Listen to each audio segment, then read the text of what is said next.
石橋さんにわー言うてしもたから、もう引っ込みつかへんなんだ。あともう持病の仮病が悪化して、今度は逃げるのパターンです、次。で、それでなんで総裁になれるんやってすぐ言うけど、俺はそれを自民党の社民党化って言ってるんですよ。文春がずっと追っかけている高市早苗の誹謗中傷動画ですが、昨日参議院でその件を問われたんです。これは毎日新聞写真部の、報道の勝利です。やっとるがな。やっとるな、これは。今日長官チェックで後で15分動画でもこするんですけど、高市さんあれやっとんな。いや、やっとるって、これの話ちゃうの。なんか週末、ね、やると言うてるのは、石橋さんの質問がめちゃめちゃ良かったので、ていうかめちゃめちゃおもろかったので、解説をしようと思ってるんですよ。で、その編集を今朝やってたんですけど、間に合わへんかったんです。でね、うまいこと逃げとんすよ。逃げたつもりでおるんよ。週刊文春が書いてんのは、松井という業者のおっちゃんと、秘書の木下とのやりとりですよ。で、それは LINE や言うてんねん、週刊文春は。ずっと LINE やって書いてんねん。で、確認したんですか言ったら、事務所の PC 確認したらありませんでした言うて。スマホごめん、ごめん、そう、ごめん、ショートメール。もうね、なんていうの、なんでそこでパソコンって言いまくんのかなと思って。パソコンってお前そんなもんお前。いつものパターンなんですよ。いつものパターンで。昨日もお見せしたけど、これ見たらわかります。いつものパターンです。俺が去年の10月、まだマイクがこれに変わる前に言うてた、もうだいぶ前、半年以上前に言ってた話です。基本一緒なんです。これです。高市早苗の失敗って。パターン化してるの。強い言葉で言い切る。整合性が取れなくなる。説明がめんどくさくなるから逃げる。ポッと出てきて被害者ムーブをする。みんなから愛想つかされる。これをぐるぐる回る。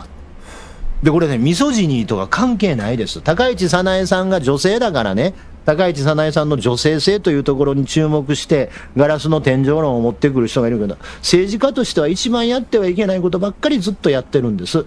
一番近しい事例ではね、小西洋之議員が頑張られた臨時国会であった放送法の件ね、圧力の件ね、あれの審議もこのパターンですよ。強い言葉で言い切る。整合性がつかなくなる。説明がめんどくさいから雲隠れする。ポッと出てきて被害者ムーブをかます。みんなから愛想つかされる。このパターンだったでしょ。最初、なんか問題があるんですかみたいな強いこと言うて、問題が行さん出てきたら今度は雲隠れして。このパターンでしょ。で、そのちょっと前にあった奈良県知事選挙ですよ。奈良県知事選挙でもちょっと前話したけど、現職の人が次出るかどうか悩んでる時に、タイミング悪い自分の子飼いを東京から連れてきて押し込んで、引こうかな思ってるけども、強い言葉でもう奈良の新しい時代が来るみたいなことを急にパッて言うてしもたから、やめようかな思ってた現職の人が意固地になって出るいう話になって、揉めてんのにもかかわらず強い言葉で東京で私がまとめてきましたと。まとまってないのにまとめてきました言うてしもてるから、二人で自民党の奈良県連が、いや現職も出る言うてんねんけどな言うて。で揉めて割れて、どうしようかな言うて、高市さん最低つけてくださいよ言うたら、おらへんねん、1週間捕まらへんねんで。国会が忙しい言うて。選挙終わって維新にトンビに油揚げさらわれるみたいに分裂したから、維新が自民党やなし維新が勝ってもうた後、私は頑張ったんですが分裂してしまった現職の方があって人のせいにすんの。で、その前、2012年の自民党の総裁選挙ですよ。当時、今でいう安倍派、清和会の会長は町村さんでした。オーナーが森さんで、町村さんが会長やったんですね。派閥会長として町村さんが総裁選挙に出る言うたんやけども、安倍さんが、いや、私が出るって言って自分も出るんですよ。で、安倍さんは、要は派閥終わった形で2009年の、私が今回の総裁選をですね、出てですね、民主党政権にですね、って言うて出ていったわけです。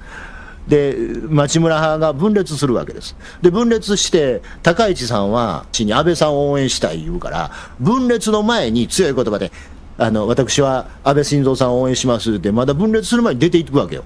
それはもうそこかっこええやんか。安倍さんからすると可愛いなと思うやん。高市さんがね、私のことを応援するって言って、まずね、派閥を出ていかれた。その時に言わんでええもにかかわらず、町村さんはもう人間として終わってるみたいな悪口をメディアでいっぱい言うわけ。言わんでええのに。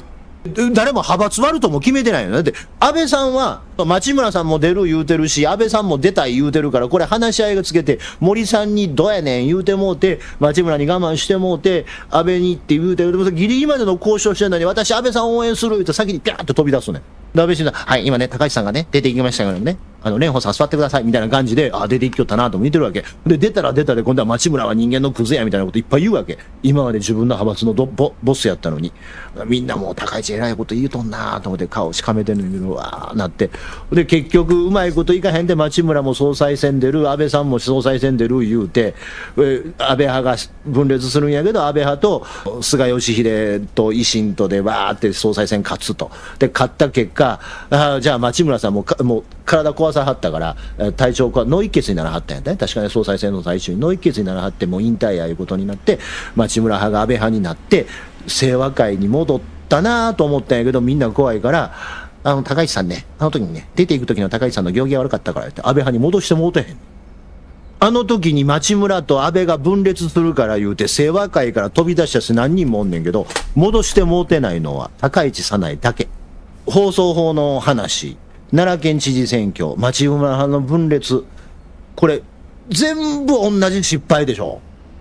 同じパターン。最初は勢いを言うて自分の言葉で自分の状況を厳しくしてしもて、整合性がつかへんようになったから雲隠れするしかなくなって、雲隠れ出てしてしんどいから言うて1週間ぐらいして出てきたら今度は被害者ムーブかます。で、他人の悪口言うてどっかおらへんようになる。これずーっとこうです。同じことずーっとやったら、新進党から出ていった時から30年前だからずっと一緒。同じことばっかりなのよ。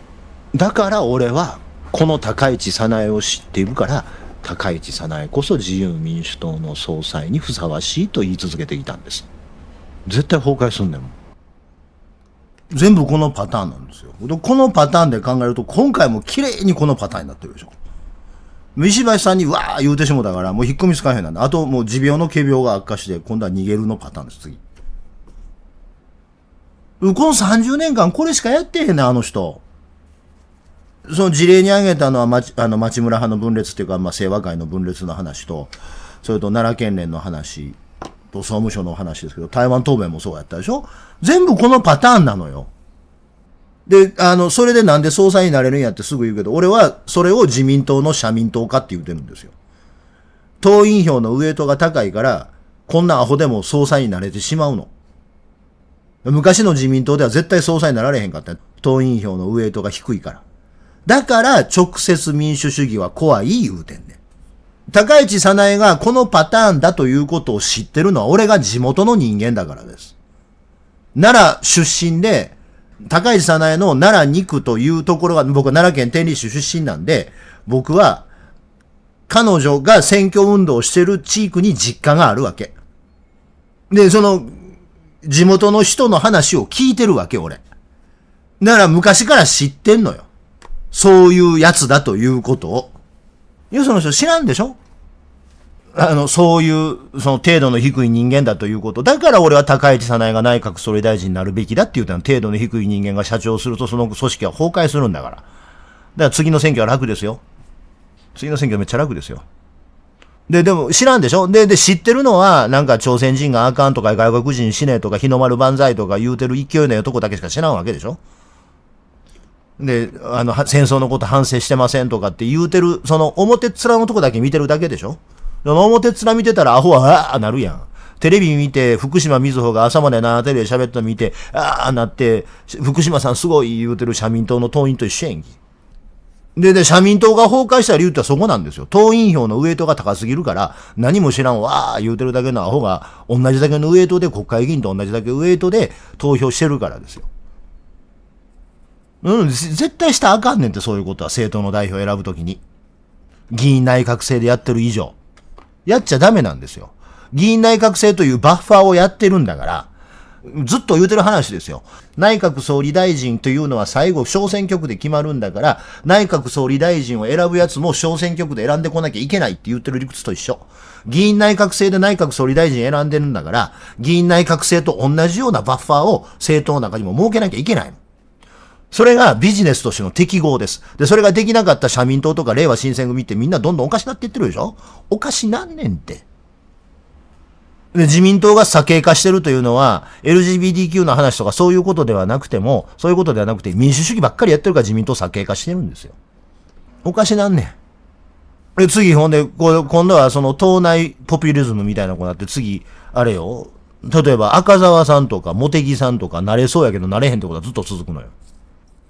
党組織が腐るんです。国会議員のボス選ぶのに国会議員で選ばへんかったらどないすんねん。国会議員だけで選んでてもいいぐらい、政党の代表って。党員票なんか全体の5分の1ぐらいのウエイトでもいいぐらいです。昔の自民党みたいに。だってさ、衆議院選挙、小選挙区やけどさ、演説聞いてるわけやんか。その演説を聞いて投票してんのに、政党の代表の演説、衆議院の自分の候補よりも聞かれへんねんで。それで投票してんねんから、もうそんなもん出てるメディアの印象論のしか投票できひんや。昔の自民党がしっかりした内閣総理大臣選べてたというのは、党員票のウエイトが全体の、あれな、4分の1やったっけ？25% を超えなかったんですよ。総裁選挙における投票のウエイトが、全国に100万人自民党の党員がおろうが、1000万人おろうが、その人たちが投票した投票先のウエイトっていうのは、総裁選挙の中で占める割合が 25% 以下やった。今は5割やったっけな。おかしなるて。だって知ってる人半分、知らん人半分投票してんねんで。ダメですよ。だからもう今、ダメなの。だって将軍の将軍を選ぶ仕事を兵卒に選ばせてんねんで。将の将たるものを選ぼう言うてんのにもかかわらず、一般兵卒に選ばせてんねんもん。それはおかしなるよ。そうやで。で、自民党の党員、誰がそう、ほんまや忘れてたわ。ありがとう。指摘してくれて。そうですよ。自民党の党員獲得で一番党員稼いでんの青山茂春やで。手から金粉出んねんで。手から金粉出るいうおっさんの話、前に受けるやつが、一番党員稼ぎってんねんで。で、そんな奴らが投票してんねんで。まともなリーダー選ばれるはずないやんけ。で、そんな奴らの持ってる投票のウエイトがですよ、内閣総理大臣を選ぶ選挙の、実質的な内閣総理大臣を選ぶ選挙のウエイトの半分占めてんねんて。なんかまともになるはずないやん。手から金粉出る言うてるやつが集めてきたやつが内閣総理大臣選んでんねんで。おかしなるでしょ？安倍さんが奈良で撃たれた日、スッと体に安倍さんが入ってきた人ですよ。青山茂春は。よう考えたら怖いことしてんねんて。で、100メーター未だに12秒で走れるそうです。おぎゃーと生まれてきたその日にたらいの中で立ったらしいですから、青山茂春は。っていうやつの話を真に受けるやつが党員になってて、その党員票のウエイトが5割やって。それは高市早苗総裁になるよ。そうなんねんて。やめた方がいいね。一般市民の投票行動だけで物事を決めるということがいかに恐ろしいかということです。俺の古い読者やったら、俺が10年前の反原発の盛り上がりの時に反原発の人らが国民投票で原発するから選ぼうって絶対あかんって言うてたの覚えてると思います。ずっと言うてんねん。直接民主主義は怖いの。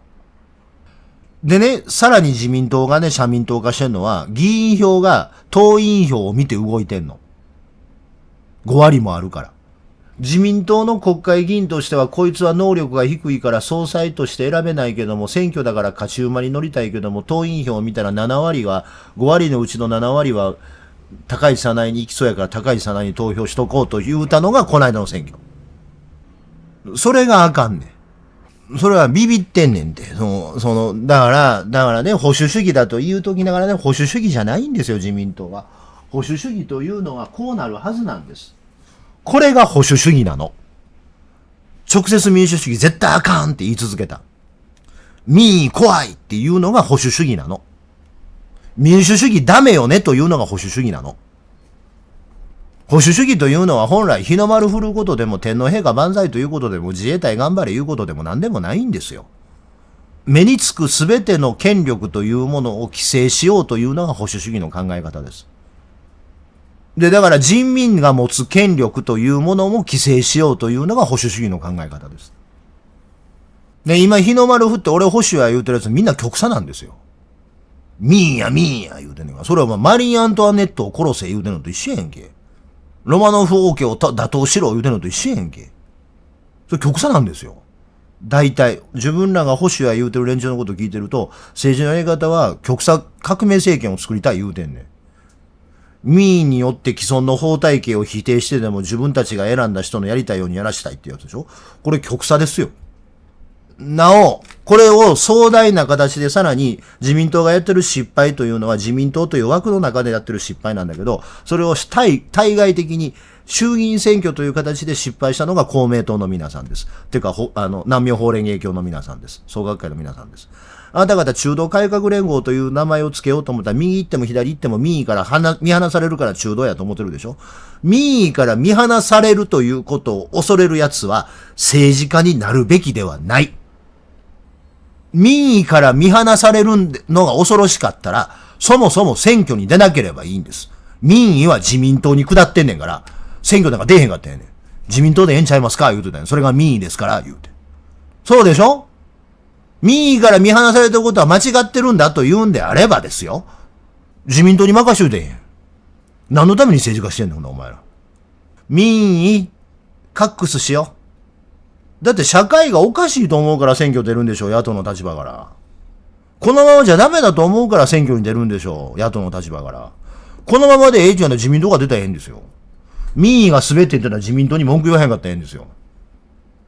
何でも言うけども、昨日も言うた話ですけども、ベルリンの壁のあった時代に、アメリカやフランスやイギリスや日本やドイツやイタリアは、中国や北朝鮮やソ連とは違う国なんですって言った時のこっち側のことを自由主義って言うたのはなぜかというと、民主主義とは違う価値体系があると言うたからです。それは何かというと、民意がどうであれ、法の前の平等であるとか、書いてある法律が来て財形法定主義であるとか、そういう自由主義的な価値観ということを大事にしてるから、ソ連とか北朝鮮とか中国のような革命政権の人々は民意しかないから、我々は陣営が違うんですよということを言ってたんです。北朝鮮や中国やソビエト連邦に民主主義がないんじゃないんですよ。ソビエト連邦と中国共産党の中華人民共和国と北朝鮮は民主主義しかないのよ。で、自由主義というのは、その王様、独裁者の次に人民が人民のを殺すということがあり得るから、それを防ごうということでいろんなことを考えてんの。人間の自由を守るために。人間の自由を守るために、人間が個人で自由に生きていけるという基本を守るために、19世紀、18世紀、17世紀はそれを侵害してたのは王様。20世紀の初頭はそれを侵害したのは独裁者かもわからんけれども、そういうことを発生させないための工夫と、そして人民の民意がソクラテスを殺したアテネの市民のようなことがあってはいけないということで、いろいろなバッファーを設けているのがリベラリズム自由主義という考え方です。今の自民党にはリベラリズムがないんですよ。デモクラシーしかない。だからおかしなんねんて。南明法蓮華経の人たちは原田会長のメンツのためだけで動いてるのにもかかわらず、それが民主主義やっていうふりをしてるから、どんどん何してもおかしなんです。で、自由主義の中に民主主義が含まれるとアホなこと言ってますが、これ全く違う概念ですから、対立する概念だから社会はバランス取れるんです。先に結論を言いますが、今日もし新聞を買うとすると、毎日新聞です。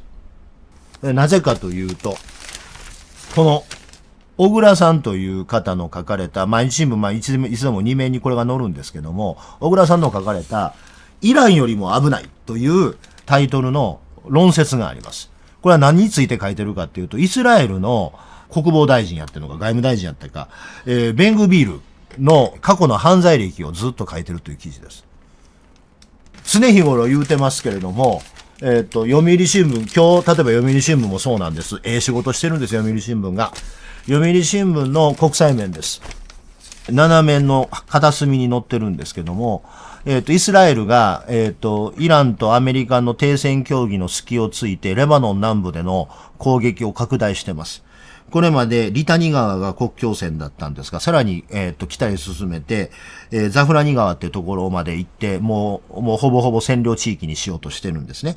で、隣で、ガザの物資不足をイスラエルがやってるということを告発してるんですが、僕は常日頃言ってるんですが、このレバノンの記事にしても、こっちのガザの物資不足にしても、書いてるのは相変わらず福島記者です。